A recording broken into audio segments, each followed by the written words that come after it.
Ngayong araw nga mga kalapatid, samahan nyo akong magsingsing ng young bird. Dahil nga meron nagtiwalang nagpasuksok sa ating breeder. Kaya naman kahit hindi ganun kagaling yung ating breeder, masaya tayo dahil meron nagtitiwala sa ating breed. Meron din palang nagtitiwala sa ating mga hawak na bloodline. Dito nga pala nagpasuksok si sir sa pairing na to. Bali ang line nga na to mga kalapatids is yung cock Hooters line at yung hen naman is anak ni Bruno. Bali yung pairing nga niyan mga kalapatids is long distance to long distance. Pero hindi pa rin natin masasabi mga kalapatids na subalit long distance yung parents nila dudulo na rin tong ibon na to. Depende pa rin yan mga kalapatids sa sistema, sa alaga at sa panahon. Samantala ito pala yung ring na pinasuksok ng isang kalapatids natin. Club ring nga to ng isa sa pinakamalaking club dito sa Nueva Ecija, ang NERPA mga kalapatids. Ililipad nga to mga kalapatids this year 2024 North Winter Race. Ganito nga kami maglagay ng ring mga kalapatids, mga 7 days to 10 days. Yung medyo malaki na yung paa ng inakay para pag nilagay namin yung ring hindi na kayang tanggalin ng mga breeder. Kasi nung mga nakaraang mga kalapatids na experience namin, pag nagsuksok kami nung maliit pa yung paa, kayang tanggalin ng mga breeder. May kasabihan nga tayo mga kalapatids, the best teacher nga yung experience. Samantala mga kalapatids, good luck nga pala sa mga nagpasuksok sa amin at sa mga magpapasuksok pa. Walang sisihan pero may balatuhan, sabi nga ni Sir Freeway. Arot. Siya nga pala mga kalapatids, loading today ng second lap ng Team Taguro.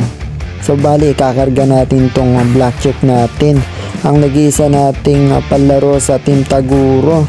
Sana naman mag-lock siya bukas. I-release nga pala sila bukas mga kalapatids sa Agoo La Union. At ang air distance natin doon mga kalapatids nasa 97 kilometers. Grabe ang layo na.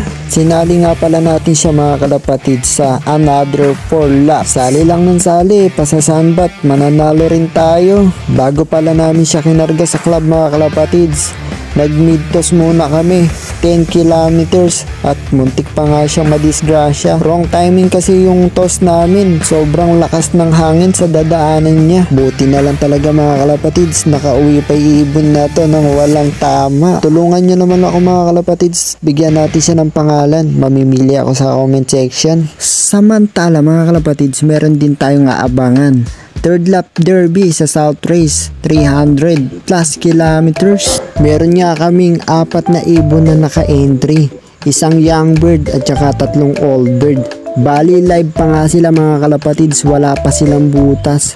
Sana naman bukas mag-clock pa sila. Siguradong pahirapan ng pauwian bukas mga kalapatids dahil ang layo ng agwat ng pinaghagisan nila.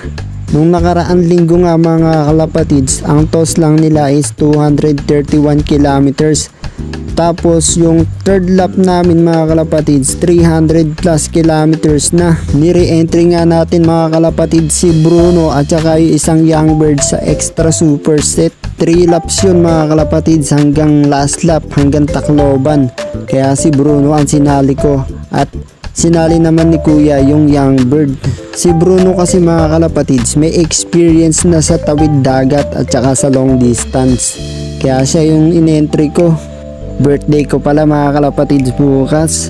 Sana naman maging maganda yung birthday gift sa atin ng mga alaga natin. So hanggang dito na lang mga kalapatids ang ating kwentuhan.